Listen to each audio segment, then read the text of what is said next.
este domingo maravilloso donde iniciamos la lectura de Siddhartha, una novela por el escritor Hermann Hesse. Hermann Hesse es un personaje muy interesante de estudiar de forma única, como un personaje, como una caricatura casi, debido a que él encarna ciertos arquetipos, ciertas formas de ser, cierta forma como hombre que nos muestra que ahí hay algo más. No es un hombre ordinario que simplemente escribió algo que ha dado buenos frutos. Pero Hermann Hesse estuvo en un tiempo y espacio en el cual muchos otros hombres de un gran poder intelectual estuvieron. De hecho, Hermann Hesse tuvo la oportunidad de conocer, dialogar, hacer amistad con Carl Jung, el gran maestro del psicoanálisis, un místico occidental, pudiéramos decir, alquimista, filósofo, discípulo de Sigmund Freud, el cual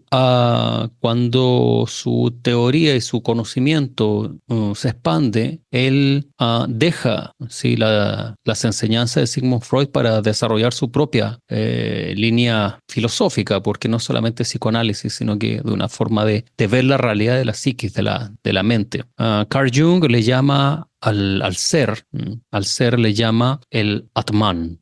Y si conocemos el término sánscrito original Atman, es lo que se traduce como alma. Carl Jung decía que el origen de la conciencia y de la vida, nosotros mismos en esencia éramos solamente Atman. Carl Jung estuvo en Oriente, al igual que Hermann Hesse. Hermann Hesse se encuentra con Carl Gustav Jung y luego de esta reunión y de estas conversaciones con Jung es el momento en el cual Hermann Hesse escribe Siddhartha. Y muy interesante sobre este tema porque Siddhartha, si bien históricamente es el nombre del Buda, el hombre que se transforma en el Buda 2500 años atrás se llamaba Siddhartha. Y este es el hombre que se transforma en el Buda, pero en la novela de Hermann Hesse, Siddhartha es otra persona, no es el Buda. El Buda existe, está paralelo a Siddhartha, pero Siddhartha busca su propio camino. Y acá hay una conexión interesante. ¿Saben por qué? Porque en la novela vamos a descubrir la idea de Siddhartha y Siddhartha dice que la verdad es única, pero también es personal. Entonces él, con su amigo Govinda, que conocen al Buda y le siguen por algún tiempo, él considera que él no puede seguir a Buda ni puede seguir a ningún otro gurú específicamente porque él tiene que encontrar su propia verdad en el corazón, dentro de sí. Y esta idea es interesante porque esta es justamente la idea que tiene Carl Gustav Jung frente a la iluminación. Carl Gustav Jung decía, nadie se ilumina imaginándose figuras de luz, pero iluminando su propia oscuridad. Esto se refiere a nosotros podemos mirar el mundo hoy en día y ver todas estas ideas de pseudo espiritualidad que existen, que la mayoría seguramente muchas personas lo siguen y lo hacen de buena fe, pensando que van a lograr algún éxito, algo positivo de ello. Pero si vemos los resultados siempre son nulos o catastróficos. Personas que piensan que espiritualidad es canalizar a ángeles o recibir mensajes de los pleiadianos, meditaciones pleiadianas, cuencos de cuarzo con frecuencias de las Atlantes. Es todo un mar de sinsentido. Son ideas, imaginación de algunos autores que crean algunos bestsellers y la gente se los come, pero no otorgan espiritualidad real. No hay un avance, una trascendencia a nivel de conciencia. Esto es lo que Carl Jung se refiere con nadie se ilumina imaginándose figuras de luz, ni ángeles, ni jesucitos que me aparecen en los sueños, ni nada de eso, ni palabras escondidas en la sopa de letras, nada de eso sirve. La espiritualidad es un camino que es como una espada, recto y filudo. Entonces, Siddhartha tiene una visión similar. O esta es la visión de Siddhartha. Y el escritor, obviamente, porque ese Siddhartha de la novela es un personaje ficticio que crea Hermann Hesse en torno a diferentes conceptos de seres, de maestros de todos los tiempos. ¿Por qué Hermann Hesse llega hasta la escritura de Siddhartha? Porque, claro, si es que él conoce a Carl Jung y y está en el tiempo de los grandes, de la última camada de grandes hombres de la humanidad, que fue a principios de 1900, ¿por qué se dedica a mirar hacia el oriente? Es interesante. Resulta que el padre de Hermann Hesse, él había nacido en Estonia, que es un país que se independizó de Rusia y se radicó en Alemania. En aquellos tiempos, 1900, entre Alemania, Suiza y esos países, es donde había el mayor campo de trabajos intelectuales. La madre de Hermann Hesse era hindú. Entonces, debido a ello es que la mamá de Hermann Hesse le podía o le pudo haber transmitido algunos de sus valores espirituales o historias de personajes de los textos védicos de la tradición de India. Entonces ahí hay un contacto para Hermann Hesse. Entonces, Hermann Hesse tiene una vida bastante compleja también. Omi, por favor, envíele el mismo link que está ocupando usted, envíele como copia a ellos. Yo se lo envié, pero bueno, a última hora, ¿no? Entonces, esto con el señor Hermann Hesse, su historia de vida también es una historia bastante difícil, hasta avanzada su edad. Se inscribe como militar para defender a Alemania en la Primera Guerra. No logró tomar armas porque tenía algunos problemas a nivel físico que no le dejaban poder ser un militar directo. Su mujer desarrolla esquizofrenia, su hijo nace con enfermedades, tiene una vida bastante compleja. Pero fíjense que hemos estudiado historias similares en sabios y en maestros, en santos de la filosofía, ¿verdad? Y muchos de ellos presentan una vida similar, una vida que es difícil, una vida que como que les empuja en cierta forma a poder aprender más y a cuestionar más de lo que la gente normal piensa. Este es un tema importante. Y Hermann Hesse tiene una vida similar. También recibió el bullying de la sociedad en el tiempo entre el 1930 y el 1940. A principios de 1930 sus libros fueron prohibidos en Alemania debido a que Hermann Hesse se casó por segunda vez con una mujer que era judía y debido a las persecuciones que habían en contra de los judíos, Hermann Hesse escribió una nota pública donde habló en contra de este tema de una forma muy suave porque obviamente ahí te cortan la lengua.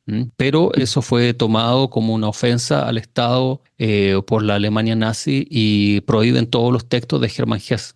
Entonces a Hermann Hesse le toca bastante difícil hasta que avanzada en su edad escribe Siddhartha y logra desarrollar entonces amasar algo de dinero, le va bastante bien con ventas y luego de eso él escribe sus próximos trabajos.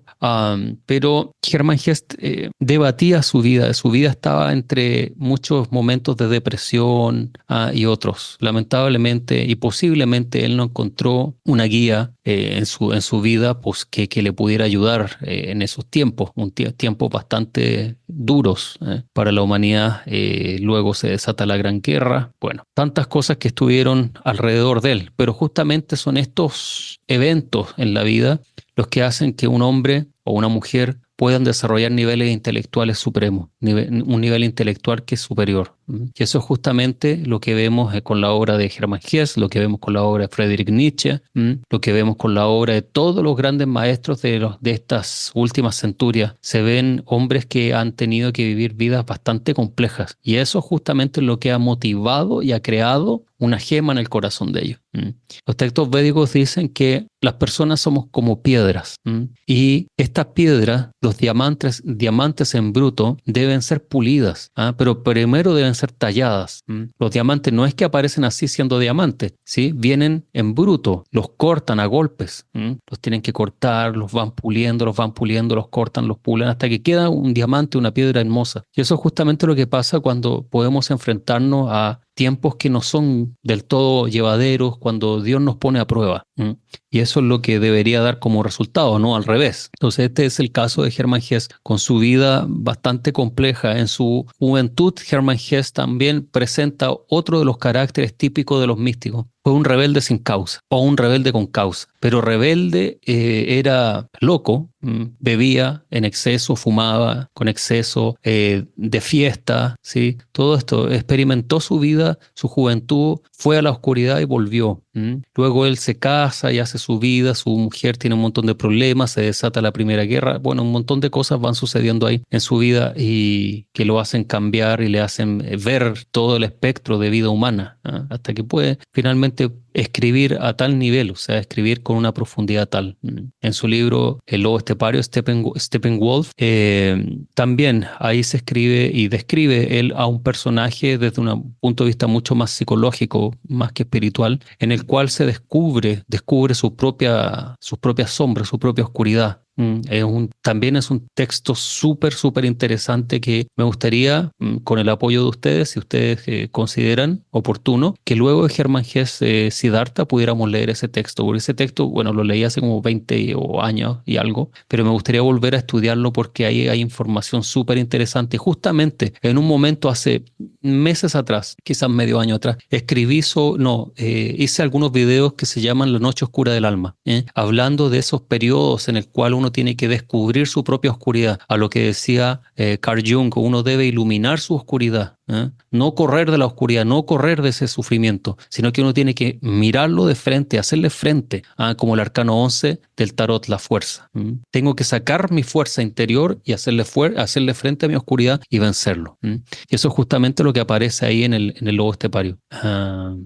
Bueno, vamos a iniciar la lectura. En este momento vamos a iniciar entonces.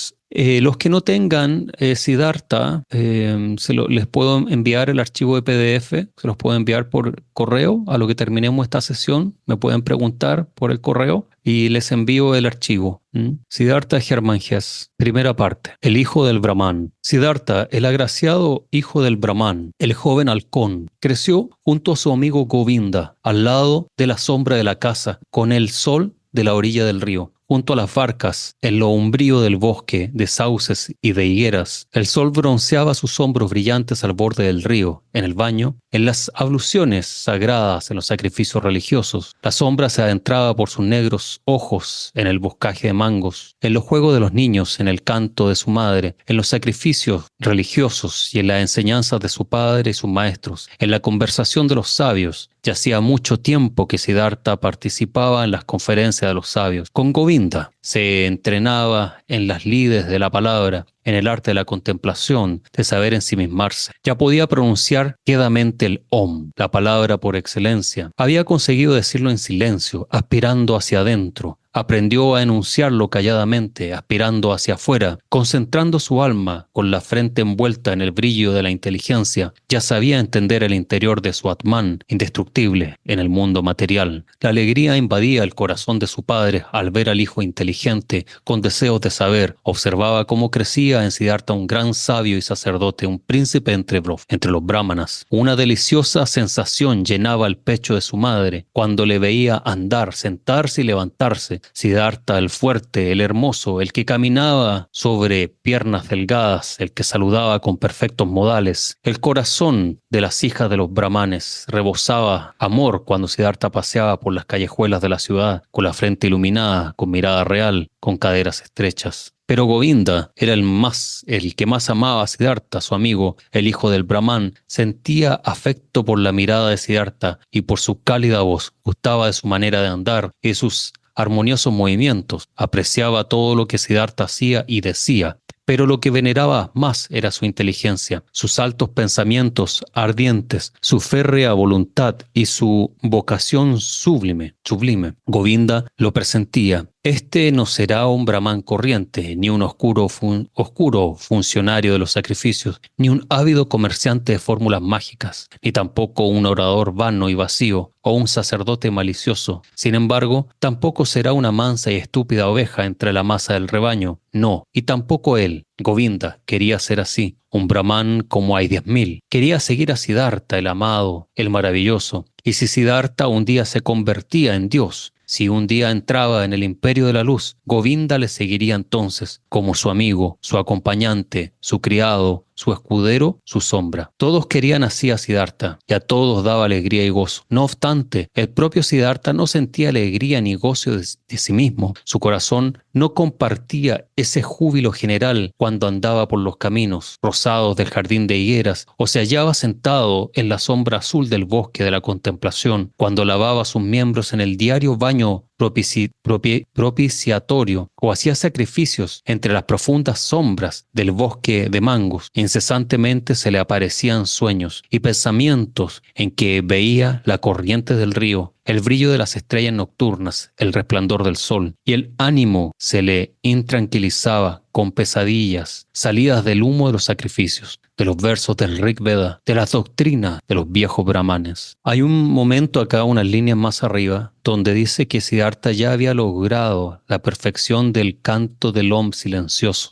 ¿Qué significa? Está hablando de las tres formas de cantar un mantra, ¿verdad? Básica, Upamsu y Manasa. Básica es de la lengua hacia afuera. Upamsu es murmurando. Y Manasa es el canto más poderoso de un mantra, que es a nivel mental, es sin hablar. Siddhartha había empezado a alimentar el descontento en su interior. Comenzó por comprender que el amor de su padre, el cariño de su madre y también el afecto de su amigo Govinda no le harían feliz para toda la vida. No le satisfacía ni le bastaba. Había empezado a presentir que su venerable padre y los otros profesores, junto con los sabios brahmanes, ya le habían comunicado la parte más importante de su sabiduría. Adivinaba que ya habían henchido hasta la plétora el recipiente, y sin embargo el recipiente no se encontraba lleno, el espíritu no se hallaba satisfecho, el alma no estaba tranquila, el corazón no se sentía saciado. Las abluciones eran buenas, pero eran agua, no lavaban el pecado, no curaban la sed del espíritu, no tranquilizaban el temor del corazón. Los sacrificios y la invocación de los dioses eran excelentes, pero ¿lo eran todo? ¿Daban los sacrificios la felicidad? ¿Y qué sucedía con los dioses? ¿Realmente era Prayapati el creador del mundo? ¿No era el Atman lo único, lo indivisible? ¿Acaso los dioses no eran unos seres creados como yo y como tú, súbditos del tiempo pasajero? ¿Tenía sentido entonces ofrecer sacrificios a los dioses? ¿A quién más se debían ofrecer sacrificios y mostrar devoción que no fuera el único, al Atman? ¿Y dónde se podía encontrar el Atman? ¿Dónde vivía? ¿Dónde latía su corazón eterno? ¿Dónde sino en el propio yo, en nuestro interior, en lo indestructible que cada uno lleva dentro de sí? Pero ¿dónde se hallaba este yo, este interior? Este último no es carne ni es hueso, no es pensamiento ni conciencia. Así lo enseñan los grandes sabios. Entonces, ¿dónde se encontraba? ¿Existía otro camino para llegar al yo, al Atman? Un camino que valía la pena buscar, pero nadie enseñaba ese camino, nadie lo conocía, ni el padre, ni los profesores y sabios, ni los sagrados ritos de los sacrificios. Todo lo sabían los brahmanes y sus libros religiosos. Lo conocían todo, se habían preocupado de todo lo referente a la creación del mundo, al origen de la oración, de los elementos de la aspiración, de la expiración, a las órdenes de los sentidos, a los hechos de los dioses. Sabían infinidad de cosas, pero ¿tenía algún valor saber todo eso si se desconocía al uno, al único, al más importante, al únicamente importante? Ciertamente muchos versos de los libros sagrados, sobre todo los Upanishads del Samaveda, hablaban de ese interior y último. Maravillosos versos. Tu alma es el mundo entero, se leía allí. Y escrito está que el hombre, mientras duerme, durante el sueño profundo, entra en su propio interior y vive en el Atman. Qué maravillosa sabiduría entrañaban esos versos. Todo el conocimiento de los grandes sabios se había reunido en estas palabras mágicas, puras como la miel de las abejas. No se debían menospreciar los enormes conocimientos que aquí se guardaban, reunidos por innumerables generaciones de sabios y penitentes, que habían logrado no solo conocer este profundo saber, sino también vivirlo, donde se encontraba el experto que era capaz de retener el Atman desde el sueño hasta el despertar, durante la vida con cada paso, palabra o hecho. Siddhartha conocía a muchos brahmanes venerables, sobre todo a su padre, el puro, el sabio, el más reverenciado. Su padre era digno de admiración, su comportamiento resultaba sosegado y noble, su vida era pura, su palabra sabia, los pensamientos de su frente delicados y aristocráticos. Pero él, ¿qué sabía tanto? ¿Vivía en la bienaventuranza? ¿Tenía la paz? ¿Acaso no era también uno de los que buscan siempre, sedientos? ¿No necesitaba beber continuamente en las fuentes sagradas de los sacrificios, en los libros, en los diálogos con los brahmanes? ¿Por qué él, que era irreprochable, tenía que lavar diariamente sus pecados, esforzándose cada día en la purificación, repetirla cotidianamente? ¿No estaba el Atman en él? ¿No fluía la primera fuente de su propio corazón? Esa primera fuente debía sabía tenía que encontrarse en el propio yo. Era necesario poseerla. Todo lo restante era una simple búsqueda, un rodeo, un desvarío. Tales eran los pensamientos de Siddhartha. Esa era su sed, su sufrimiento. A menudo pronunciaba las palabras de un Chandogya Upanishad. Quizás el nombre del Brahman sea Satyam. Quien lo sabe con certeza entra diariamente en el mundo celestial. Siddhartha aparecía a menudo cerca del mundo celeste, pero nunca lo había alcanzado completamente. Jamás había saciado la última sed. Tampoco ninguno de todos los demás sabios que Siddhartha conociera y de cuyas enseñanzas disfrutó había conseguido ese mundo celestial que apaga la sed eterna para siempre. Govinda dijo, Siddhartha a su amigo, Govinda, ven conmigo a la higuera de los vanianos. Tenemos que practicar el arte de la meditación. Se fueron a la higuera de los vanianos. Se sentaron. Aquí Siddhartha y 20 pasos más allá Govinda. Acomodado y dispuesto a decir el Om, Siddhartha repitió el verso murmurando. Om es el arco, la flecha es el alma. La meta de la flecha es el Brahman, al que sin cesar se debe alcanzar. Cuando había pasado el tiempo acostumbrado para el ejercicio del arte de ensimismarse, Govinda se levantó. Se había hecho tarde, ya era la hora de efectuar la ablución de la noche. Llamó a Siddhartha por su nombre. Siddhartha no contestó. Siddhartha se hallaba sentado con la mirada fija en la meta lejana, con la punta de la lengua saliendo un poco entre los dientes. Parecía que no respiraba. Así sentado, logrado el arte de ensimismarse, pensaba en el Om. Enviaba su alma como una flecha hacia el Brahman. Un paréntesis quiero agregar frente a lo que estamos revisando en este momento. Y es que aquí dice, enviaba su alma como una flecha hacia el Brahman. ¿Qué es el Brahman? ¿Alguien puede responder qué es Brahman? ¿El yo interno, Sarva? No, no es el yo interno. ¿Sí, Omi? La conciencia suprema. La conciencia suprema, la suprema conciencia, sí, de cierta forma es Brahman. Hemos hablado en las sesiones de sábado bastante sobre el Brahman, he dado explicaciones incontables sobre lo que es Brahman, tanto ya todos deberían manejar ese concepto. Brahman es el todo, el absoluto.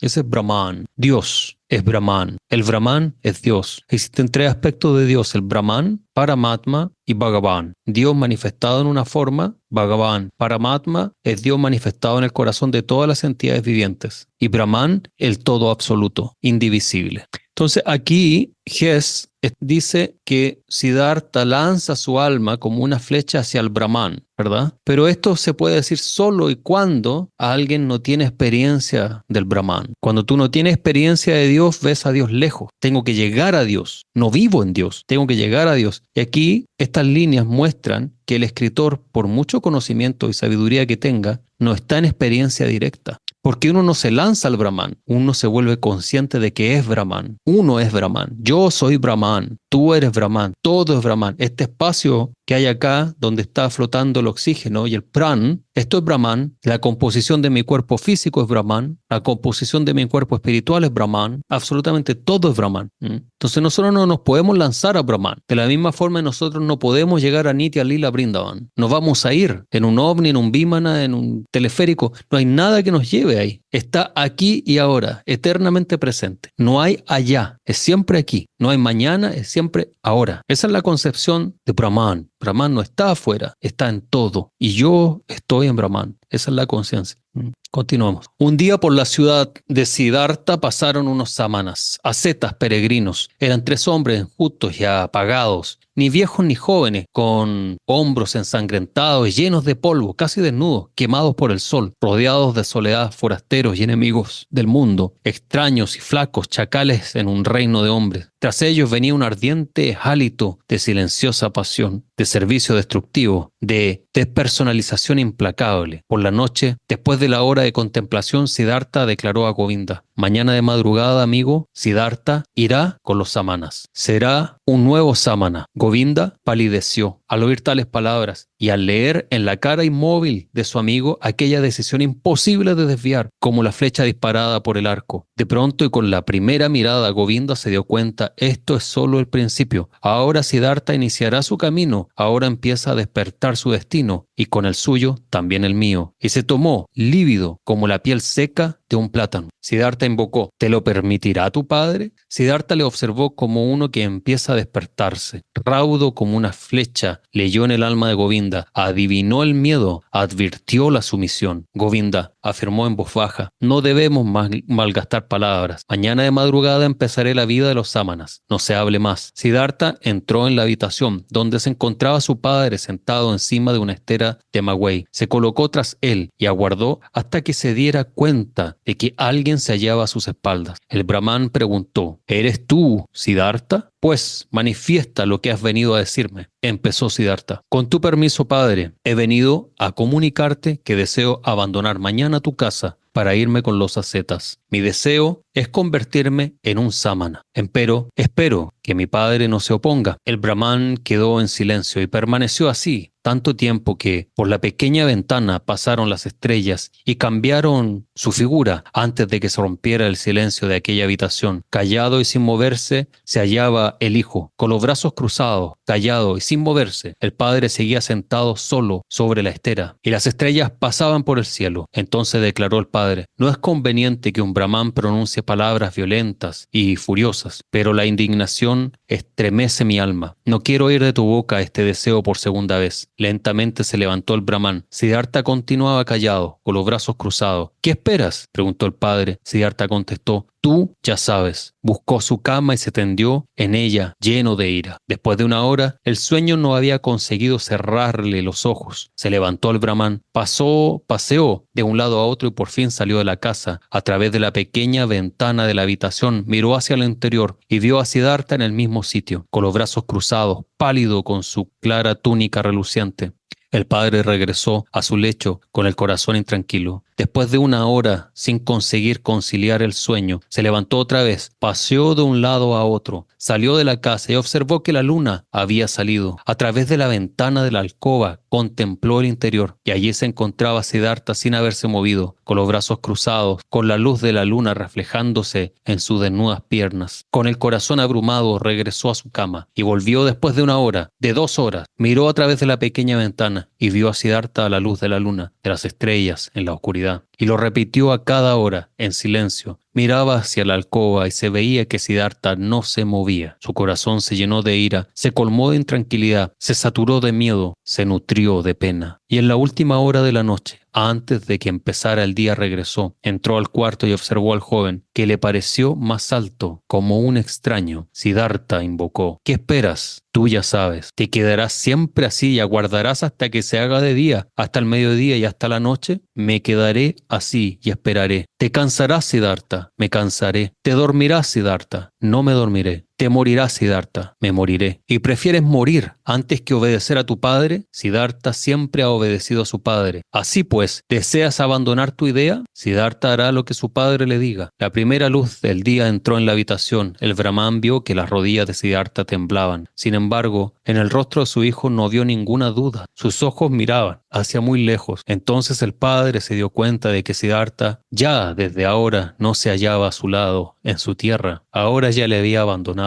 El padre tocó el hombro de Siddhartha. Irás al bosque, dijo, y serás un samana. Si encuentras la bienaventuranza en el bosque, regresa y enséñamelo. Si hallas el desengaño, vuelve, y de nuevo sacrificaremos juntos ante los dioses. Ahora ve, besa a tu madre y dile a dónde vas. Ya es mi hora de ir al río a efectuar la primera ablución. Retiró la mano del hombro de su hijo y salió. Siddhartha vaciló en el momento en que intentó andar. Dominó sus miembros y se inclinó ante su padre y se dirigió hacia su madre para obrar tal como le había pedido el progenitor. Con la primera luz del día, Siddhartha abandonó lentamente la silenciosa ciudad con las piernas entumecidas aún. En la última choza apareció una sombra que se había escondido allí y que se unió al peregrino. Era Govinda. «Has venido», declaró Siddhartha sonriente. «He venido», respondió Govinda, con los samanas. El mismo día, por la noche, alcanzaron a los ascetas, los enjutos samanas, y le ofrecieron su compañía y obediencia.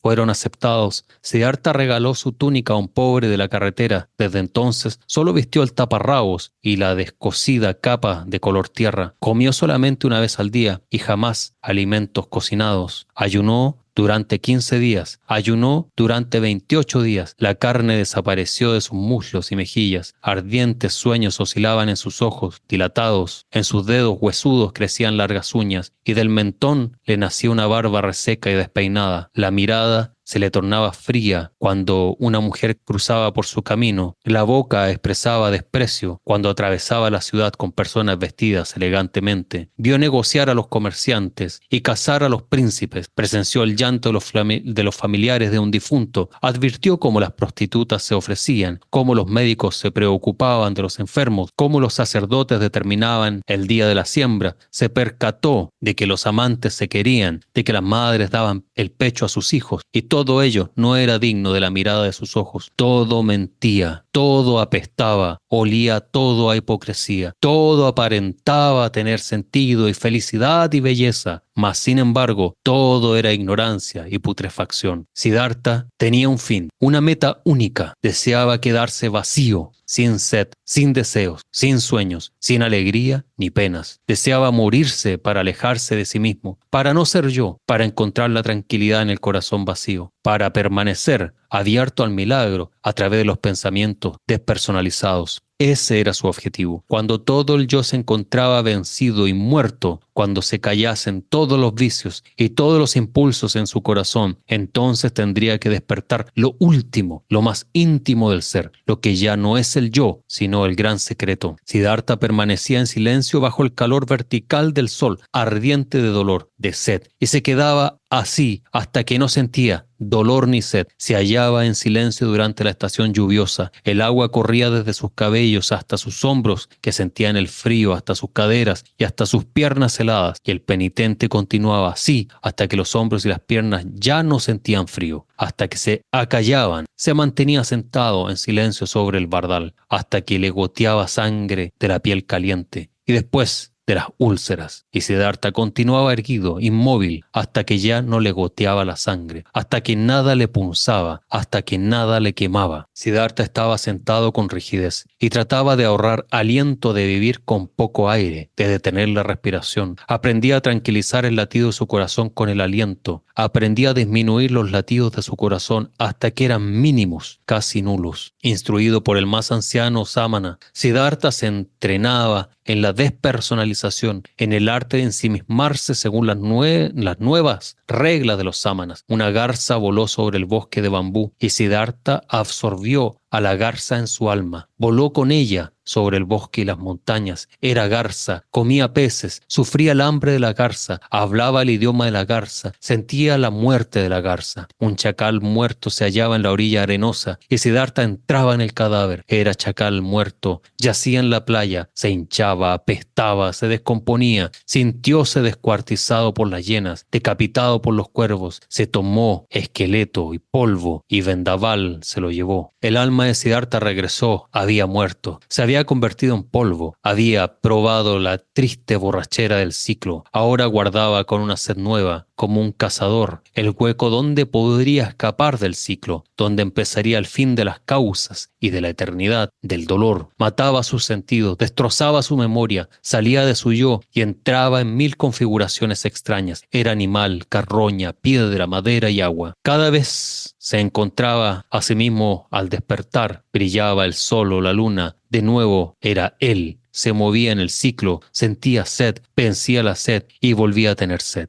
Siddhartha estudió mucho con los samanas. Aprendió a andar por diversos caminos para alejarse del yo. Anduvo por el camino de la despersonalización a través del dolor, a través del sufrimiento voluntario y del vencimiento del dolor, del hambre, de la sed, del cansancio. Caminó por la despersonalización a través del pensamiento de vaciar la mente de toda imaginación. Se enteró de estos y otros métodos. 1000 veces abandonó su yo. Durante horas, días, permanecía en él, no yo. Pero aunque los caminos se alejaban del yo, su final conducía siempre de nuevo hacia el yo. Aunque Siddhartha huyó 1000 veces del yo, permanecía en el vacío. en el animal, en la piedra, no podía evitar el regreso, como era imposible de escapar de la hora en que vuelve uno a encontrarse bajo el brillo del sol o de la luz de la luna, en la sombra o en la lluvia, y de nuevo era el yo y Siddhartha, y sentía otra vez la tortura del ciclo impuesto. A su lado vivía Govinda, su sombra, iba por los mismos caminos, se sometía a los mismos ejercicios. Pocas veces hablaban juntos de otras cosas que no fuera lo que existía, el servicio y los ejercicios. A veces los dos paseaban por los pueblos para pedir alimentos para ellos y sus profesores. ¿Qué piensas, Govinda?, inquirió Siddhartha en ocasión de una de estas salidas. ¿Crees que hemos adelantado? ¿Hemos logrado algún fin? Govinda contestó, hemos aprendido y seguiremos aprendiendo. Tú serás un gran samana, Siddhartha. Has aprendido rápidamente todos los ejercicios y a menudo has dejado admirados a los viejos samanas. Algún día serás un santo, Siddhartha. Y Siddhartha replicó, no soy de la misma opinión, amigo. Lo que hasta el día de hoy he aprendido a los samanas, Govinda, lo hubiera podido aprender más rápidamente con mayor sencillez en otro lugar. Se puede aprender en cualquier taberna de un barrio de prostitutas, amigo mío, entre arrieros y jugadores. Govinda exclamó, Siddhartha, ¿quieres burlarte de mí? ¿Cómo hubieras podido aprender el arte de abstraerte, de contener la respiración, de insensibilizarte contra el hambre y el dolor allí, entre aquellos miserables? Y Siddhartha dijo en voz baja, como si hablara consigo mismo. ¿Qué significa el arte de ensimismarse? ¿Qué es el abandono del cuerpo? ¿Qué representa el ayuno? ¿Qué se pretende al detener la respiración? Se trata solo de huir del yo. Es un breve escaparse del dolor de ser yo, una breve narcosis contra el dolor y lo absurdo de la vida. La misma huida, la misma breve narcosis encuentra el arriero en el albergue cuando bebe algunas copas de aguardiente de arroz o de leche de coco fermentada. Entonces ya no siente su yo, ya no experimenta los dolores de la vida. En aquel momento ha encontrado una breve narcosis. Dormido sobre una copa de aguardiente de arroz, alcanza lo mismo que Siddhartha y Govinda después de largos ejercicios, escapar de su cuerpo y permanecer en el no yo. Así sucede, Govinda. Govinda repuso, así hablas, amigo, y sin embargo sabes que Siddhartha no es ningún arriero y que un samana no es un borracho. Verdad es que el borracho encuentra su narcosis, alcanza una breve huida y un descanso, pero regresa de la vana ilusión y se halla igual. No se ha hecho más sabio, no ha ganado conocimiento. Siddhartha declaró entonces, no lo sé, nunca he estado borracho, pero sí sé que yo, Siddhartha, en mis ejercicios y en el arte de ensimismarme, solo encuentro una breve narcosis y me hallo tan alejado de la sabiduría y de la redención como cuando, de niño, en el vientre de mi madre, Govinda. Esto puedo afirmarlo. Y en otra ocasión, cuando abandonó el bosque Siddhartha con Govinda, a fin de pedir alimentos en el pueblo para sus hermanos y profesores, empezó a hablar de nuevo. Govinda dijo, ¿cómo podemos saber si vamos por el buen camino? ¿Nos acercamos a la ciencia? ¿Aceleramos nuestra redención? ¿O acaso andamos en círculos nosotros, los que pretendemos evadirnos del ciclo? Govinda alegó, hemos aprendido mucho, Siddhartha, y mucho queda por aprender. No damos vueltas, vamos hacia arriba. Las vueltas son en espiral y ya hemos subido muchos peldaños. Siddhartha preguntó, ¿cuántos años crees que tiene el más anciano de los sámanas, nuestro venerable profesor? Dijo Govinda, quizás tenga unos 60. Y Siddhartha, tiene 60 años y no ha llegado al nirvana. Tendrá 60, 80 años como tú y yo los tendremos y seguiremos con los ejercicios y ayunaremos y meditaremos, pero nunca llegaremos al nirvana. Ni él ni nosotros. Govinda, creo que seguramente ni uno de todos los sámanas llegará al nirvana. Ni uno. Encontramos consuelo, alcanzamos la narcosis, aprendemos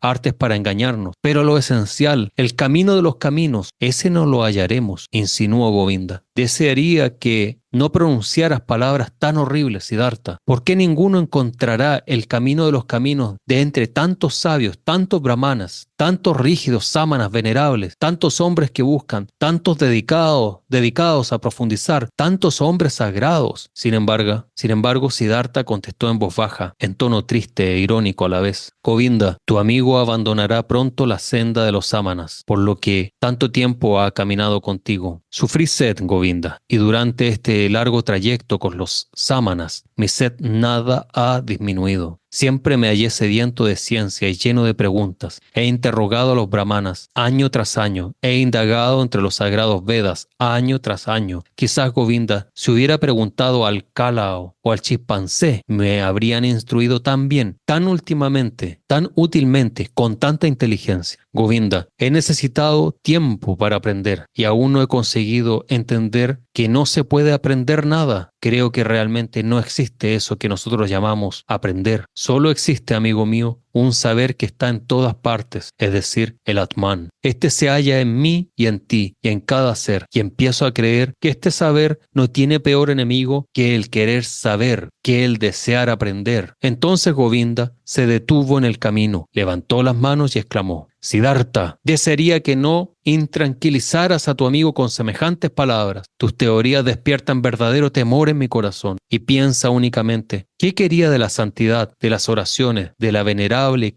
clase de los brahmanes, de la religiosidad de los sámanas, si sucediera como tú dices, si no existiese el aprender? ¿Qué sería, Siddhartha, de todo lo que es sagrado, valioso y venerable en este mundo? Y Govinda murmuró unos versos de un Upanishad: al que medite con la mente purificada, se absorba en el Atman, la bienaventuranza de su corazón no será explicable con palabras. Pero Siddhartha permanecía callado, pensaba en las palabras que Govinda había dicho y las meditó lo más recóndito de su significado. Sí, pensó Siddhartha con la cabeza inclinada, ¿qué quedaría de todo lo que parece sagrado? ¿Qué quedaría? ¿Qué respondería a las esperanzas? Y sacudió la cabeza. Una vez, cuando los jóvenes hacía ya aproximadamente 3 años que vivían con los samanas y habían participado en todos sus ejercicios, les llegó de lejos una noticia, un rumor, una leyenda. Había surgido un hombre llamado Gotama, el majestuoso, el Buda, que en su persona había superado el dolor del mundo y había parado la rueda de las reencarnaciones. Enseñando, rodeado de discípulos, recorría el país sin propiedades, sin casa, sin mujer, tan solo con el ropaje amarillo de la seta, pero con la frente alegre, como un bienaventurado, y los brahmanes y los príncipes se inclinaban ante él y se convertían en sus discípulos. Esta leyenda, este rumor, este cuento sonó en el aire, perfumó la atmósfera aquí y allá. Los brahmanes hablaban de ello en las ciudades, los sámanas en el bosque. Siempre se repetía el nombre de Gotama, el Buda, a los oídos de los jóvenes, para el bien y para mal, en alabanza e improperios. Como cuando una nación sufre la peste y se dice que allí o allá hay un hombre, un sabio, un experto cuya palabra y aliento es suficiente para curar a los enfermos. Esta noticia recorre el país y todos hablan de ella. Unos la creen, otros dudan, pero muchos se ponen rápidamente en camino para buscar al sabio, el Salvador. Así también con aquel rumor perfumado de Gotama, el Buda, el sabio de la tribu de los Sakya. Los creyentes decían que Gotama poseía la máxima ciencia, se acordaba de sus vidas pasadas, había alcanzado el nirvana y jamás volvería al ciclo, jamás se hundiría de nuevo en la turbia corriente de las configuraciones. Se decía de él muchas cosas maravillosas e increíbles. Había hecho milagros, había superado al demonio, había hablado con los dioses. Pero sus enemigos y los incrédulos afirmaban que este Gotama era un vano seductor, que pasaba sus días holgadamente, despreciaba los sacrificios, no era sabio y desconocía los ejercicios y la mortificación. La leyenda del Buda era dulce. Los informes llevaban el perfume del encanto. Ciertamente el mundo se hallaba enfermo y la vida era difícil de soportar. Y no obstante, pongan atención, una fuente parece sonar como un suave mensaje, lleno de consuelo y de nobles promesas. En todas partes a donde llegaba la voz del Buda y en todas las regiones de la India, los jóvenes escuchaban con interés, sentían anhelo, esperanza. Cualquier peregrino o forastero recibía excelente acogida entre los hijos de los brahmanes de las ciudades si traía noticias de Gotama el majestuoso, el Sakyamuni. La leyenda también había llegado hasta los sámanas del bosque, hasta Siddhartha y Govinda, lentamente, goteando. Cada gota iba cargada de esperanza, de duda. Hablaban poco de ese asunto, ya que el más anciano de los sámanas no era un amigo de la leyenda. Había oído que aquel presunto Buda había sido antes una asceta y había vivido en el bosque, pero que después había vuelto a la vida holgada y a los placeres mundanos, y su opinión sobre este Gotama era negativa. Siddhartha dijo un día Govinda a su amigo: hoy he estado en el pueblo y un brahman me invitó a entrar a su casa, y en ella estaba el hijo de un brahman de Magadha, que había visto con sus propios ojos al Buda y le había oído predicar. Con certeza me dolía el aliento en el pecho y pensé,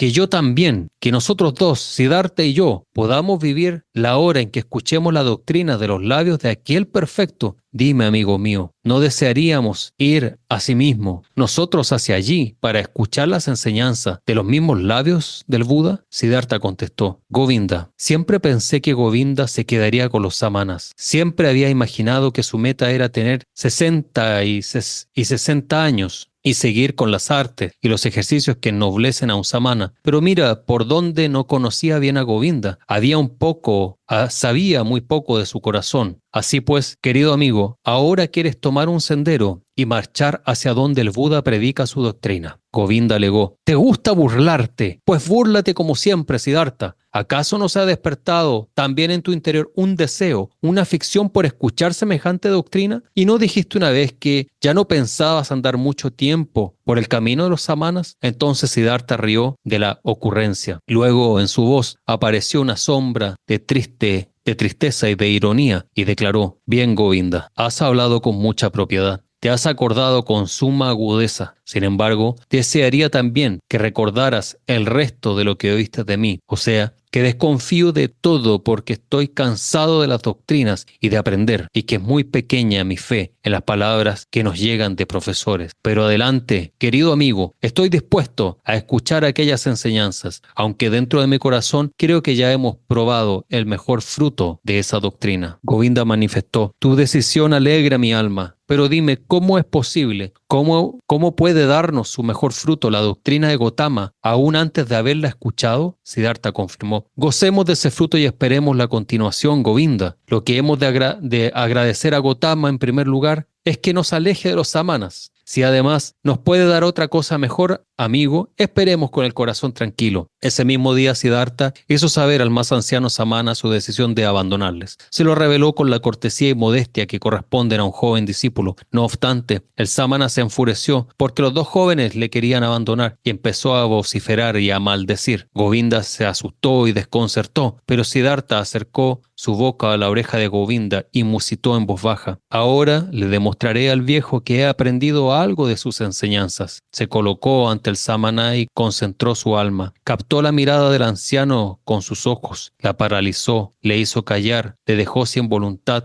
le sometió a su razón y le ordenó ejecutar en silencio lo que le exigía. El anciano enmudeció, sus ojos se quedaron fijos, su voluntad paralizada, sus brazos relajados e impotentes junto a su cuerpo. Había sido vencido por el hechizo de Siddhartha, y los pensamientos de Siddhartha se apoderaron del samana, y éste tuvo que hacer lo que los dos le mandaban. Y así el anciano se inclinó varias veces, hizo gestos de bendición y pronunció vacilante un piadoso deseo para el viaje. Los jóvenes replicaron agradeciendo las reverencias, devolvieron el deseo y, tras saludar, se marcharon. Por el camino, comentó Govinda: Siddhartha, has aprendido de los samanas más de lo que yo creía. Es muy difícil hechizar a un viejo samana. Seguro que si te quedas allí, pronto habrías aprendido a andar por encima del agua. No deseo andar por encima del agua, confesó Siddhartha. Que los viejos samanas se contenten con semejantes artimañas. Muy bien, por esta sesión vamos a leer hasta aquí. En la próxima sesión vamos a leer cuando Siddhartha y Govinda se encuentran con Gautama. Otro tema interesante a tocar aquí es que Gautama es el nombre de Siddhartha también. La historia del Buda, del original Buda, 2500 años atrás en India, él se llama Siddhartha Gautama. Entonces, Hermann Hesse divide aquí los nombres. A nuestro personaje principal le llama Siddhartha y al Buda le llama Gautama. Pero históricamente son lo mismo. Siddhartha Gautama es quien alcanza la iluminación meditando en el bosque y se transforma en lo que conocemos hoy en día como el Buda, el iluminado. ¿Alguna pregunta sobre lo que hemos leído? ¿Algo que quisieran que de pronto yo pueda profundizar? Radhe. Radhe Ahí Shyam. lo que estaba escuchando y leyendo, ahí también sale acerca del árbol baniano, que eso lo Sí. habíamos visto en el Bhagavad Gita. Claro, así es, así es. El árbol baniano aparece en el Bhagavad Gita. El árbol baniano es un árbol que es un concepto filosófico. Pero al mismo tiempo, bajo el árbol baniano es donde Buda alcanza la iluminación también. Él se sienta abajo de un árbol baniano y alcanza la iluminación. También aparece el árbol baniano de la creación cósmica, ¿verdad? Donde sus raíces están en Brahmaloka y su copa llega hasta los patalas, que cruza todo el universo. Es un concepto filosófico el árbol baniano. Por eso que en India el árbol baniano es un árbol sagrado. Cuando ustedes tengan la oportunidad de ver un árbol baniano se van a sorprender. Realmente son hermosos, son misteriosos, uno los ve así, son gigantes. Sarva, Otra de las cosas que me llamó mucho la atención es que en el fondo Siddhartha estaba buscando algo, pero no sabía qué era. Eso es lo que me da la impresión a mí, porque miraba aquí, miraba allá, que no le gustaba aquí, que seguía una cosa. Entonces, es esa confusión de repente que nosotros mismos llevamos en nuestro diario vivir hasta que nosotros por lo menos lo encontramos acá. Pero Siddhartha estaba en eso, no sabía él mismo lo que buscaba.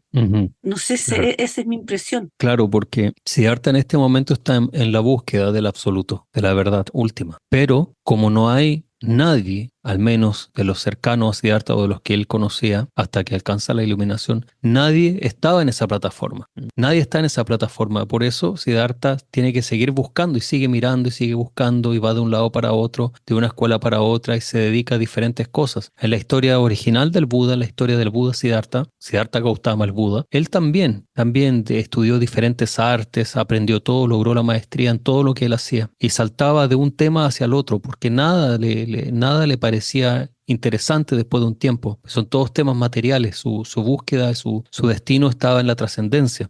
Tuvo su princesa, todo como un rey, iba en el camino a ser un rey, pero nada le satisfacía realmente, porque su llamado interno ya estaba listo, esa semilla ya había germinado, era un alma que ya estaba lista. Entonces nada de lo que estaba en el mundo le parecía serio, le parecía algo que pudiera dedicar su vida, nada. Entonces debido a ello, que él termina renunciando a todo, deja el palacio, reino, propiedades, todo. Estas historias se repiten en los Upanishad, en el Mahapuran, el Srimad Bhagavatam, también hay historias de sabios que cuando están en la noche oscura del alma, en ese periodo que es un periodo que todos van a cruzar o que han cruzado o hemos cruzado o están cruzando, es un periodo donde nos tenemos que enfrentar a nuestra filosofía, a nuestros credos, donde tenemos que destruir los dogmas y tenemos que destruir nuestros apegos. Y para ello debemos ir directamente y nuevamente entrar en esa habitación psíquica, volver ahí. Pero ahora volvemos con otra posición, ya no volvemos siendo dominados por ello, sino que ahora cuando entramos a esa habitación psíquica, espiritual, digamos, interna, volvemos pero con conocimiento. Y ahora podemos hacerle frente a eso que nos esclavizó en algún momento. Entonces la noche oscura del alma se refiere justamente a eso. Es el momento donde caemos y entramos en ese inframundo nuestro, de nuestros propios deseos, de nuestra propia mente, de nuestra propia oscuridad. Pero ahora estamos con conocimiento. O sea, podemos estar ahí, pero no estamos contaminados, no nos contamina igual. Es simplemente caminar por última vez esos senderos para cerrar finalmente la puerta. Entonces, hay muchas historias de grandes sabios que les sucede esto. Narada Muni, el gran maestro del universal, hijo de Brahma, quien recibe el primer Mahamantra, lo recibe él en Diksha Mantra, a través de su padre Brahma, ¿verdad? Y quien enseña a los dioses y a todos los sistemas planetarios, él entra y enseña, Narada Muni. Él también tiene su momento, también tiene su momento de oscuridad, donde se entrega a sus propios deseos y luego él ya finalmente cierra esas puertas para siempre y puede seguir en la trascendencia de forma eterna. Entonces aquí Siddhartha, como decía Didi Inés, Siddhartha tiene una situación similar. Él es brahmana, él tiene todo, en la historia del Buda él va a ser rey, tiene todo. Y aunque prueba todo, no se casa con nada finalmente. Porque hay algo en el corazón que le dice, no, esto no es, esto no es, esto no es, esto no es, esto no es, esto no es. Y eso es justamente lo que nosotros debemos hacer. Gente mayor, por ejemplo, a mí siempre me criticó eso. Me criticaban que, mira, que hace tarot, que hace música, que hace esto, que hace lo otro. Dedícase a una cosa, para siempre, me decían. Yo decía, no te puedo explicar por qué. No te puedo explicar por qué tengo que hacerlo así. Pero también esa historia también se repite conmigo. Es que son historias, son arquetipos. Uno va haciendo diferentes cosas como que vive mini vidas mini encarnaciones en esta misma vida, vivimos muchas vidas al mismo tiempo, quemamos todo de forma rápida. Entonces nos dedicamos, por ejemplo, un tiempo a la música al 100%, vivimos esa vida, después otra vida a la familia, vivimos esa vida, pero todo en este mismo tiempo y espacio. Entonces quemamos toda esa energía, ¿sí? Todos esos samskaras, todos esos deseos karmáticos que todavía están ahí, que debemos realizarlos para poder crecer, los quemamos de forma rápida. Krishna nos enseña, nos ayuda a que todo esto venga y después lo dejamos rápido, entonces ya no hay apegos con nada. Y lo único que nos queda es la verdad, Brahman. Y eso es lo que está haciendo Siddhartha. Siddhartha está yendo de un lugar a otro, perfecciona en todo, pero todo le queda pequeño porque el deseo en su corazón es aún mayor. Eso es lo que está sucediendo ahí. Ahí es donde está la diferencia de Siddhartha, porque él no se conforma con lo que le van mostrando, sino que es otra cosa lo que él busca. Muchas personas se conforman, encuentran algo, no, yo estoy aquí, no, me quedo aquí, y ahí se estancan. Sí. Pero él no, él lo buscó en el mismo caso suyo. Tenía una cosa, tenía otra, pero nada lo llenaba, hasta que al final, ahora ya sí, ya. Es lo mismo lo que nos pasa a nosotros. Estábamos en esa búsqueda constante de que nada nos llegaba, nada nos llenaba, entonces buscamos y bueno, yo ya a mi edad lo encontré, pero lo encontré. Así que yo creo que es lo que a todos nos ha pasado un momento y tenemos que seguir en esa búsqueda, no estancarnos. O sea, en el fondo es para uno mismo, no es para el resto ni para nadie, es para uno. Eso. Y si es para uno, es para todos. Exacto, Sí. porque a través de uno empiezan el resto a, no sé si la palabra está bien, pero a contagiarse. Eso es una evolución a nivel tiempo-espacio. Si nosotros logramos perfección, todos los que están alrededor nuestro se van a potenciar también. No quiere decir que ellos van a hacer perfección o que van a practicar en esta vida, pero ellos se contagian de esa energía y comienza el proceso de ellos también, por fuerza, a la fuerza. Para las otras vidas. Sí. Y eso es de eso se trata, ir avanzando de a poco, vida tras vida, hasta llegar hasta donde tenemos que llegar. ¿Y a dónde tenemos que llegar? ¿A dónde está él, Krishna? Eso es lo que trata Krishna. Eso es lo que esperamos todos. No en esta vida a lo mejor, pero en ese camino estamos para ir mejorando. ¿Y por qué no en esta vida? A lo mejor en una de esas uno no sabe, por eso es que tenemos que seguir adelante. Y si uno no sabe, ¿quién sabe? Uno no sabe, por eso mismo, uno tiene que seguir, así que vamos nomás. Para eso estamos aquí nosotros, así que vamos todos adelante. Uno tiene que orar todos los días, pedirle a Swamini que esta sea nuestra última encarnación aquí. Exacto, eso es lo que esperamos todos. No queremos perder más tiempo en estos mundos sin sentidos y poder alcanzar el éxito ya. Pero, como decía, no está allá. Siddhartha dice, disparo la flecha del alma y entra en el Brahman. No está allá, está aquí.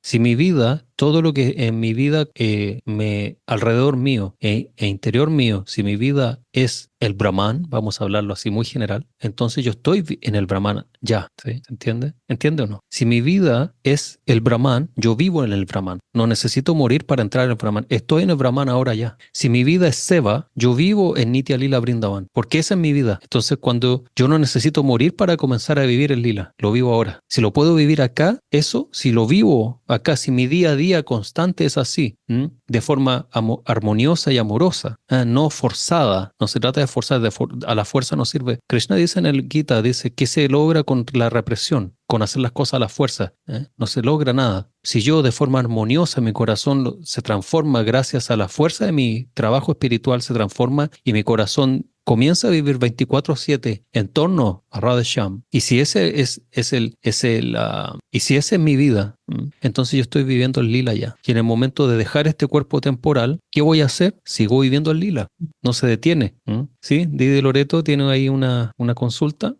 Que en el fondo nuestro gasto de energía en el fondo es como para que nos peguemos así como en la cabeza, no sé cómo decir, de que no vivimos por vivir, sino que vivimos con un sentido. Y en ese sentido uno se encuentra como la parte más interna de uno. O sea, yo decía, el alma o dentro tenemos una esencia, y esa esencia tiene que ver también con nuestra vida, lo que hemos hecho, o sea, tiene que ver, porque también el cuerpo se ha movido en ciertas direcciones, se ha encontrado con ciertas personas que son importantes para la historia de cada uno, y ha formado una familia, etcétera, o ha estado solo, como sea, pero ha tenido sus viajes, sus conversaciones, sus diálogos, sus actividades, el sentido de estudio, de trabajo, en fin, todo con sentido, todo con sentido. Entonces, eso después, bueno, también se ha equivocado, cometido errores, etcétera. Bueno, la cosa es que todo ese conjunto de cosas nos da una esencia, y nosotros nos estamos buscando a nosotros mismos de lo que somos. Eso es lo que yo siento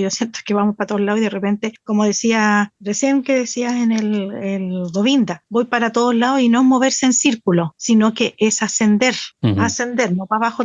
También se dice que como las flores también tienen raíz, también están sujetas abajo, pero es ascender hasta que se encuentran con la iluminación, me imagino por Siddhartha. Entonces, y al mismo tiempo los SIDA, o sea, esto es a la par, todo es importante, todo es importante. Esta escena que nosotros estamos viviendo, cada uno en su vida, es importante. Y ese aquí es el ahora. Yo siempre lo he dicho, yo hace rato, ya hace como varios años ya, me he dado cuenta que es el ahora, de todas maneras. Muy bien. Entonces, ese gasto de energía en que nosotros elegimos nuestras amistades, elegimos nuestras actividades, hacia dónde vamos, qué hacemos, etcétera, tenemos que tener mucho cuidado. Ahí tenemos que poner la atención, qué es lo que queremos realmente. Eso. Entonces yo me pregunto, más que la esencia, ¿no encontramos nada o nos fundimos con los demás? Porque decía, no estoy en el fuego, no estoy en la madera, no estoy en el árbol, pero al mismo tiempo estoy. ¿Por qué? Porque soy parte, me da eco a mí, porque somos materia. Entonces, estando aquí en este minuto, somos materia, pero ya nos vamos a despegar del cuerpo, y ahí tendremos que saber encontrarnos. Eso es lo que yo digo, ¿cómo me libero? ¿Cómo me libero? Ahí hay varios puntos, es interesante, las palabras son interesantes, pero hay varios puntos. Uno es que nuestra conciencia debe ser siempre, nosotros debemos entender en qué posición nosotros estamos. Si yo digo yo soy materia ahora y después voy a ser espíritu, es erróneo. Yo soy espíritu ahora, mañana, antes, siempre he sido espíritu. Nunca he sido materia, nunca encarné, nunca nací. Soy un ser eterno, trascendental. Esta es la conciencia que nosotros debemos comprender, que nosotros debemos desarrollar en un principio, debemos limpiar nuestras contaminaciones materiales, mentales, nuestras contaminaciones temporales del ego, de la mente, debemos limpiar y entender, yo siempre soy alma, yo nunca he sido un cuerpo, porque he tenido millones de cuerpos anteriores, en mis encarnaciones anteriores, y todos esos cuerpos ya se murieron, se pudrieron, se diluyeron en este océano, pero yo sigo estando vivo, y este cuerpo que tengo ahora frente a la cámara también se va a morir, pero yo voy a seguir estando vivo, si soy un ser eterno. Entonces, uno debe entender que el principio es, yo nunca nací, nunca he estado en ignorancia y nunca voy a tener muerte, porque mi principio básico constitucional como ser es que soy un alma eterna, supremamente consciente y que flota en Ananda, conocimiento perfecto y sabiduría. Esto es lo que uno debe realizar. No hubo un pasado, no hay un pasado, existe solamente ahora, aquí y ahora. Y en este momento estoy pensando, en mi mente está Brahman, y en el fondo de Brahman, al centro de Brahman está Radhesham. Esto es lo que existe. Lo que pasó ayer no existe, lo que pasó un segundo atrás no existe. Al futuro tampoco existe, existe todo eterno presente aquí y ahora. En este momento estoy meditando y estoy en Brahman, estoy en superconciencia, en este mismísimo momento. Esto es lo que soy yo. Bueno, lo vamos a dejar hasta acá, espero hayan disfrutado de esta sesión. Vamos a seguir estudiando Siddhartha entonces el próximo domingo. Bendiciones a todos, que tengan un bonito día.